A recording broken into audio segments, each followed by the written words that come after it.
Hi, I'm Jeff and you're here. Before we get started, Black Lives Do Have and Will Always Matter. There'll be links in the description for you to check out, and just remember, it is our responsibility to protect black women every single day. First things first, we're back with the background. We're back at the bookcase. Y'all like this angle? I like this angle, and that's not the point. The point is I'm a squirrel. Let me explain to you what that means, that I'm a squirrel. Yeah, squeaker, squeaking. Jaguars, no kidding, brutal.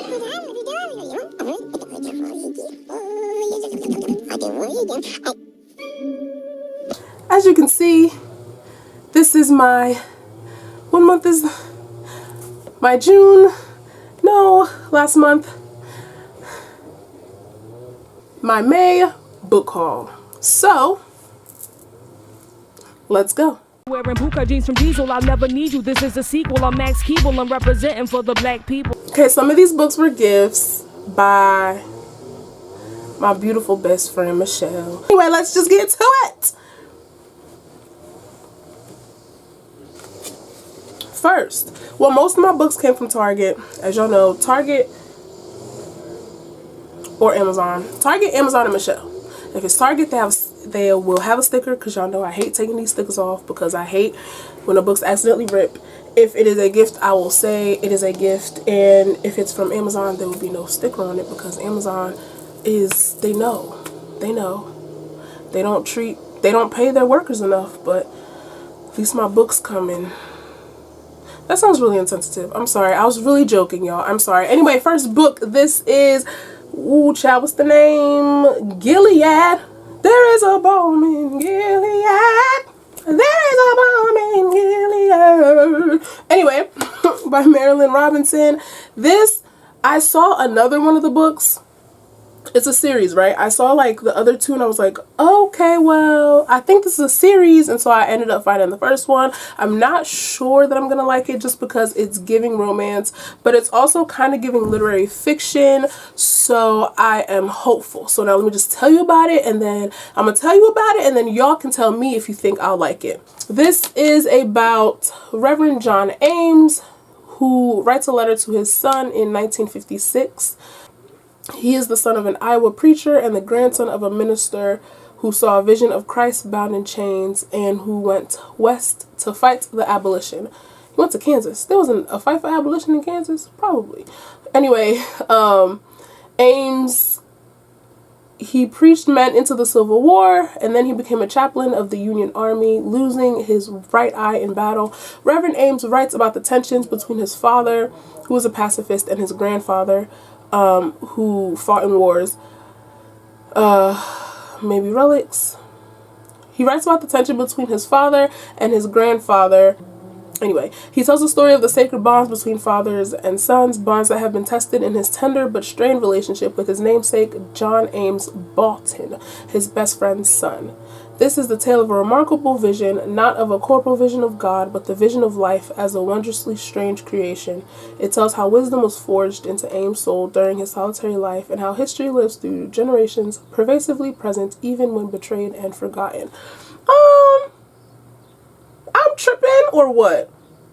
You know what? I think one of the other books was about romance, because now that I'm reading the back, it's giving very much Between the World and Me by Ta-Nehisi Coates, and y'all know how I feel about Ta-Nehisi Coates. This was part of the Oprah's book club, so yeah, I should have known I was going to like this. Tell me how much you think I'll like this, because I'm a little bit hopeful now. But let's move on, because we do have a lot of books to go through, okay? Next we have Black Girl Call Home Poems by Jasmine Mans. This is a collection of poems about race, feminism. This is a collection of poetry about race, feminism, and queer identity. It has echoes of Gwendolyn Brooks, whom I love, okay? And Sonia Sanchez. Mans writes to call herself and us home. Each poem explores what it means to be a daughter of Newark, New Jersey, and America, and the painful, joyous path to adulthood as a young queer black woman. Black Girl Call Home is a love letter to the wandering black girl and a vital companion to any woman on a journey to find truth, belonging, and healing. It's the barrettes for me. I've been thinking about putting barrettes on the end of my locks, and this might be a sign to do that. Look at the carousel. the carousel. What's that animal called? The horse. Next, we have Andy Weir's Project Hail Mary. To be honest, this probably was a last Hail Mary buy because, what is this? A sci-fi? I need to get into sci-fi more, which is why I picked this up. But she thick. And, I don't know, y'all. Let me just tell y'all what it's about, okay? This is about a lone astronaut and a possible mission and the ally he never imagined. Ryland Grace is the sole survivor on a desperate last chance mission, and if he fails, humanity and Earth will perish. I don't know, that's giving To Sleep in a Sea of Stars. And anyway, except that right now he doesn't know that. He can't remember his name or the nature of his assignment or how to complete it. All he knows is that he's been asleep for a very, very long time, and he's just been awakened to find himself millions of miles from home with nothing but 2 corpses for company. His crewmate's dead, his memories fuzzily returning. Ryland realizes that an impossible task now confronts him. It's up to him to puzzle out an impossible scientific mystery and conquer an extinction level threat to our species. He has to do it all alone, or does he? It says it's an irresistible interstellar adventure as only Andy Weir could imagine it. Project Hail Mary is a tale of discovery, speculation, and survival to rival The Martian, while taking us to places it never dreamed of going. This person wrote The Martian. Okay, hopefully this is good, Andy. Then I'll read The Martian.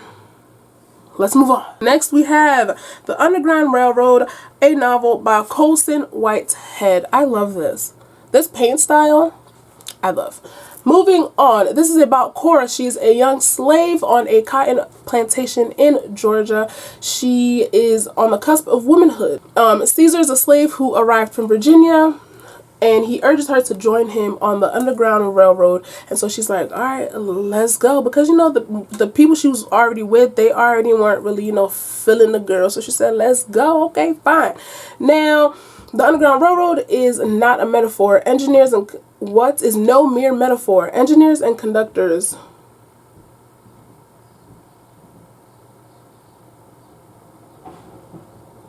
Okay, boom. So now in this book, you know how y'all know how in real life, even though Portia Williams didn't know that the Underground Railroad was not a real railroad. Well, there has to be an opening for the railroad at some point, because somebody's driving the train. It's not electric like what we have now. It wasn't a train, baby. We know that the Underground Railroad is just the name for the passageway, right? But in this here book, in this here world, the railroad is an actual railroad. So maybe Portia Williams had a point. So Cora embarks on her flight from one state to the next, encountering, like Gulliver's Travels, I guess, strange and familiar iterations of her own world at each stop. Now, it says he brilliantly recreates the terrors of the antebellum era, and he weaves into the saga of our nation from the abduction of Africans to the unfulfilled promises of the present day. The Underground Railroad is the gripping tale of one woman's will to escape the horrors of bondage and a powerful meditation on the history we all share. Woo! You already know. This is a 5-star prediction by me, so I ain't gonna hold on to this one too long because we got a lot of books to get through. Okay, let me reapply some lip gloss. By the way, this is Sam's Kiss collection. I will link her Instagram down below. That's my cousin. Okay, it's giving shimmer. Okay, next we have Love is a Revolution by Renee Watson. And will there be a video where I don't say this? Probably not. And that includes this one. I am tardy for the party because I feel like people have already been talking about this. This book is about, now, but y'all know it took me long to get to it because romance is not my steez. However, this cover is gorgeous. The representation is there. I've been in a really lovey-dovey mood as of late, so I said, you know what the hey. So Nala Robinson goes to an open night with her friend Imani for her birthday. And she falls in instant love with the MC Ty Brown. The problem is, well, problem for her, because me, that's not a problem. Ty's an activist who spends the summer putting on events for the community, whereas Nala would just wants to watch movies and wants to eat her some little ice cream, some little froyo. She just wants the good vibes and good eats, okay? Now, in order to impress Ty, Nala lies just a little bit you know, and they spend more time together, and the lies get harder to keeping up with her lies and falling in love, and she fights for her relationship with Imani, and she learns that self-love is revolutionary. I love it. In Love is a Revolution, the ultimate love story is not only about romance, but also about showing radical love to the people in your life, including to yourself. This comes a story about first love and how a girl finds herself and falls in love with who she really is. Girl, here to go another black romance. Period. Excuse me, this is Joya Goffney's Excuse Me While I Ugly Cry. This is about Quinn. Now, Quinn, she loves a good list, honey. She making the list. She checking it twice. That's Quinn. That song was about her, not about no Santa Claus. I'm telling you the truth. She keeps lists from the day she ugly cried to things that she would never admit out loud, and to all the boys she liked to kiss. Her lists keep her sane. When she feels like when she writes her fears on paper, she never has to fear them in real life. But now, child, her journal goes missing. Ooh, it's giving To All the Boys I Loved Before, but add spice. An anonymous account posts one of her lists on Instagram for the whole school to see and blackmails her into facing 7 of her greatest fears, or the entire journal will go public. Now that's foul. She doesn't know who to trust. She teams up with Carter Bennett, the last known person to have her journal, in a race against time to track down the blackmailer. Now together, the two of them journey through everything Quinn's ever been too afraid to face, and along the way, Quinn finds the courage to be honest, to live in the moment, and to fall in love. Oh my gosh, it's me blushing while I'm reading for me. What has happened to me? Who are me? Who are I? Who is this girl? Moving on, first of the gifts from my friend is Aetherbound by E.K. Johnson. Now this book, I am not sure. I read it when she told me that she got it for me, but I cannot remember, but we're going to read it together. This is about Pent Harlan's family.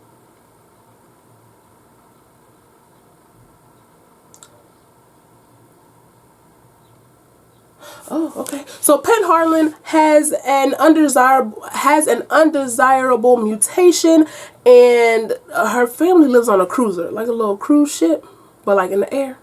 So a spaceship. I don't know why y'all didn't just call it that. A space cruiser is what they call it. So because of this undesirable mutation, her family hates her. Like, they just see her as a waste of space, like a waste of food. Like, we could really be rationing this out better, and more people, we could be eating bigger portions, but now we gotta feed this person Pence. 13 years later, her unique genetic makeup might be her chance to do much more than to survive if she plays her cards right. Is she playing Goldfish? Is she playing Old Maid? Is she playing Spades? Is she playing Crazy 8? Is she playing for money? Is she playing poker? Is she playing blackjack? Is she playing Texas Hold'em?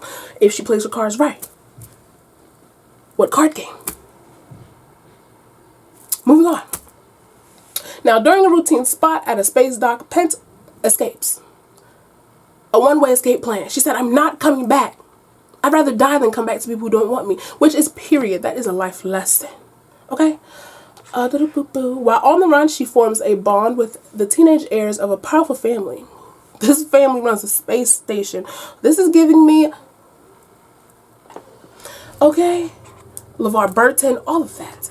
The trio hatches a scheme to take over the station and thwart the destinies they never wished for. This is a short read. I cannot wait for Michelle to decide when we're going to butter read this, because I'm excited. This is spicy. It says there's a fine line between survival. Y'all see that? That's deep, child. Moving on. Next, look at that cover. Amal Unbound by Aisha Saeed. This is about 12-year-old Amal, who wants to become a teacher, but she accidentally insults a member of her Pakistani village's ruling family. Now, as punishment, she's forced to leave her family and go work at the estate of the people whom she accidentally offended. Now, girl, this story must be about me, because I'm always accidentally offending somebody, child. I really don't mean to. Sometimes the words just come. Anyway, moving on. This is not about me. This is about Amal. Okay, so she's distraught. But she said, you know what? This minor setback is just preparation for a greater comeback. So I ain't even worried about it. So she summons her courage, and she, you know, is just out. Let me just live my life as a servant and whatever. Now, most troubling is the increasing awareness of her increasing awareness of the deadly measures that this family will go through in order to stay in control. It is clear that their hold over her village will never loosen as long as everyone is too afraid to challenge them. So, if Amal is to have any chance of ensuring her loved one's safety and winning back her freedom, she must find a way to work with other servants to make it happen. Ooh, it's a revolt, it's a revolution, it's giving Les Mis, it's giving... This is another gift from the lovely Michelle, but I have this in hardcover. This is We Hunt the Flame by Hafsa Faizal. We literally were talking like, okay, so we should just make a joint list because this gift war will go badly because someone's going to accidentally buy someone a book that we already have because we have very similar reading tastes. And then 2 days later, I get a package in the mail and it's this book, and I was like, I already have this. But I'm going to keep both because I love keeping books as gifts, and it's smaller than the hardback. So if I ever do want to reread it, I can just boop, slip it into my purse. Goddess in the Machine by Laura Beth Johnson. I feel like Michelle is my sugar mama at this point because there's one more book that she done got me. 2 more books that she done got me this month. But I got her some books this month too, so don't be thinking it was one-sided now, okay? This book... okay, so this is about Andra. Is it Andra? She woke up one day. She's drowning, okay? The year is 3102. And people keep calling her goddess. Where's Appa? That's my only question. Let's keep reading. Let's read this together. She went to a cryonic sleep for a trip across the galaxy. And she just, you know, was thinking she was going to wake up 100 years later, maybe in, what year is this, 20, and you know, 21. That's just what she thought. But that's not what happened. The rest of the colonists, her friends and the family, everybody's dead. Why they all go into a cryonic sleep? Maybe they couldn't afford it, but then how could she? Anyway, they died centuries ago. Well, obviously, girl, the year is 3102. Their descendants think that Andra is a deity. She knows she ain't nobody, but she can play along so she can figure out how to get back to Earth. You gotta fake it till you make it, bitch. But fake it till I make it, you got... Okay, now Zaid, that's what I'm gonna call him, is the exiled bastard prince of Innanets. Now, the sleeping goddess's glass coffin disappeared from the palace 4 years ago, and Zaid devoted himself to finding it. Now he's hoping the goddess will be the key to taking her to taking his rightful place on the throne. But he knows that she not real either. So now they all, you know, girl, if you help me, I help you. We could help each other. We see each other. But if people find out, they'll kill her. Ooh. With a vicious monarch on the throne and the city tearing apart at the seams, Zaid and Andra might never be able to unlock the mysteries of her fate, let alone find a way to unseat the king, especially since Zaid hasn't exactly been forthcoming with Andra. And 1,000 years from home, is there any way of knowing that Earth is better than the planet she's woken to? Girl, honestly, at this point, just stay where you at. Stay on this. Aaron, what'd I say? Aaron said, stay there at this point. Let's move on. Girl 11, Amy Suter Clark, also a gift. This, I'm so excited. This is a thriller.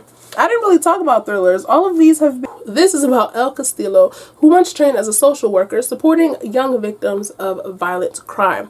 Now she hosts a podcast, a true crime podcast that focused on cold cases of missing or murdered children. Okay, so now after 4 seasons of successfully solving these cases, Elle decides to tackle her white whale, the Countdown Killer. Now the Countdown Killer, let me tell you about this man or woman. I don't discriminate. Or, you know, person. 20 years ago, TCK, okay, sounds like MGK, terrorized the community, kidnapping and ritualistically murdering 3 girls over 7 days. each a year younger than the last. But after he took his 11-year-old victim, the pattern and the murders stopped, and no one has ever known why. Elle follows up on a listener tip only to discover the man's dead body she feels at fault. Now, within days, a child is abducted, and a young girl who seems to fit the Countdown Killer's sequence. Now, while media and law enforcement concluded that the Countdown Killer was dead because, he stopped killing for a while, Elle has never believed it. She hoped her investigation would lay that suspicion to rest, but instead her podcast seems to be creating new victims.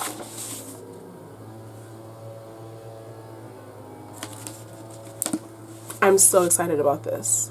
I am so excited about this. I need to text Michelle expeditiously to ask her when. Next, we have The Weight of Our Skies. This is about Malati Ahmad. She has imagined her mother's death countless times, and so these are thoughts that she just has. She thinks that, she's just been afflicted by the jinn, right? She's developed some type of intricate sets of tapping rituals to tame the monsters and to keep her mother's. It reminds me of the episode of It's Always Sunny in Philadelphia when Charlie's mom, they discovered that Charlie's mom had OCD, and Dennis asked her why she keeps tapping and doing things in threes, and she was like, oh, so that Charlie doesn't die. Moving on. Now, there are things that she cannot protect her mother from. On the evening of May 13th, 1969, racial tensions in her home city of Kuala Lumpur boil over.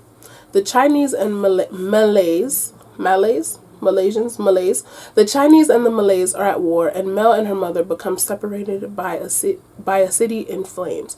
We have The Wheel of Time boxed set 1. This is the first 3 books. Don't know what this is about, but I just am tired of being tardy for the party, if I can be honest with you. I just heard they're really good, and I'm tired of not being in the mix. Okay? I don't want to be in the mix too much, but this is a mix. This is like a double chocolate chip cookie with white chocolate chips mix. This is the mix that I want to be in. You know what I'm saying? Okay. This is Aristotle and Dante Discover the Secrets of the Universe by Benjamin Alare Sanes. I don't know. I'm so sorry. This is about. I'm gonna read the back for you because I'm not sure. I just saw the cover and I want to say somebody said it was good. And I said okay, I will try it out. Okay. Dante can swim. Ari can't. Ari? I'm gonna call him Ari because Aristotle, right? Dante is articulate and self-assured. Ari has a hard time with words and suffers from self-doubt. Dante gets lost in poetry and art. Ari gets lost in thoughts of his older brother who's in prison. Dante is fair-skinned. Ari's features are much darker. It seems that a boy like Dante, with his open and unique perspective on life, would be the last person to break down the walls that Ari has built around himself. But against all odds, when Ari and Dante meet, they develop a special bond that will teach them the most important truths of their lives and help define the people they want to be. But there are big hurdles in their way, and only believing in each other and the power of their friendship can Ari and Dante emerge stronger on the other side. By believing in each other and the power of their friendship can Ari and Dante emerge stronger on the other side. Next, we have The Cost of Knowing by Brittany Morris. This is about 16-year-old Alex Rufus, and poor little black boy, he's just trying his best. He's trying to just live his life and, just as normally as possible.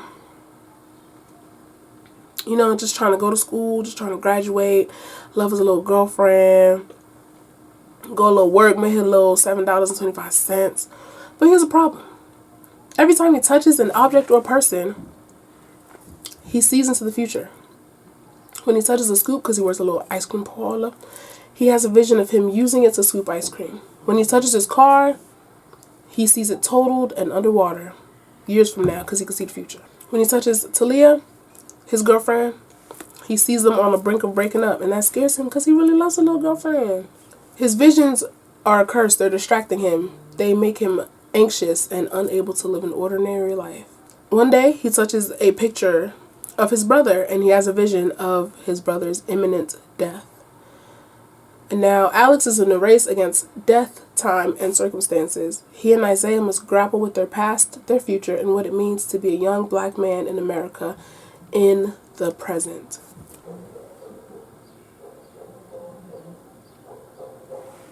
I'm not going to talk about this too long because everybody and their mama and their second cousins, third wives, little brothers, ex-girlfriends, dog sitter has read this. Cemetery Boys, okay, by Aiden Thomas. It matches my fit. This is about Yadriel, who has accidentally summoned a ghost, and now he can't get rid of him, okay? Now, his traditional Latinx family has problems accepting his gender. Yadriel becomes determined to prove himself as a real brujo. I don't know. Now, with the help of his cousin and best friend Maritza, he performs the Quinces ritual himself and sets out to find the ghost of his murdered cousin Miguel. And to set her free, just Aladdin, just third wish. I wish you free. However, the ghost he summoned is actually Julian Diaz, the resident bad boy. Well, dang, how'd he die? And Julian is not about to go quietly into his death, okay? But isn't he already dead? Anyway, he's determined to find out what happened and tie up some loose ends before he leaves. Now, left with no choice, Yadriel agrees to help Julian so they can both get what they want. Ooh, ooh, ooh. But the longer Yadriel spends with Julian, the less he wants to let him leave. See, I knew, but I didn't know. But now I feel like I know. But now what I don't know, I want to know. Wow. Okay. I'm excited. Last book. Ooh. It's a gift. Last Time I Lied by Riley Sager. Now you know it's by Michelle. Gift. These girls play two truths and a lie. They play it all the time in Camp Nightingale. Vivian, Natalie, Allison, and Emma. Emma's the youngest. But the games ended the night. Emma sleepily watched the others sneak out of the cabin into the darkness. That's the last time anyone ever saw the three girls. They was like, shh. Don't tell nobody. But now Emma ain't got nothing to tell because y'all not back. How long was it? 15 years ago? You wish you told now. Anyway. Now, Emma is a rising star in the New York scene, honey. She's turning her past into paintings. Massive canvases filled with dark leaves and branches that cover ghostly shapes and white dresses. The paintings catch the attention of Francisca Harris White. Ooh, that sounds expensive. She's the wealthy owner of Camp Nightingale. Ooh, wasn't that the camp? Ooh. She implores Emma to return to the newly reopened camp as a painting instructor, honey. Now she's like, I'm going to use this as an opportunity to see what happened to all my friends, to really, try to investigate what happened to my friends all those years ago. So I'm saying, okay, let's go. You pay me a hefty coin. I can investigate, I can paint, I can mentor, I can do everything in one place. Let's do it. I do it. Anyway, familiar faces, unhinged cabins, and the same dark late haunt Nightingale, even though the camp is opening its doors for the first time since the disappearances. So 15 years later, this is the first time it's opening up. And she's like, well, girl, I don't know why y'all opening up now, because everything done still look the same. But I guess y'all should have just left it closed. Emma is even assigned to the same cabin she slept in as a teenager. But she discovers a security camera pointing directly at his door. Then, cryptic clues that Vivian left behind about the camp's twisted origin begin surfacing. Ooh, 15 years later? Oh my. As she digs deeper, Emma finds herself sorting through the lies of her past while facing mysterious threats in the present.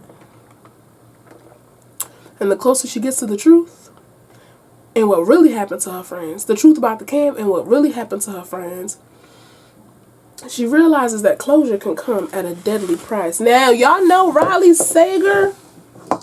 Now, come on, stop playing Maraca. Now, y'all know Riley Sager is good for placing, for making his settings camps, okay? And Final Girls, who that killed me? All right, so these are all the books I bought in June. In May. I think there needs to be another book buying ban. I think for a few months. I think I need a break. I think that's my cue at this point because what? Anyway, y'all, that's all I have for you for today. Don't forget to like, comment, and subscribe. I have to go because I need to find space to put these. And then I have more books to read, but I'll see you seeing me in the next one. Bye!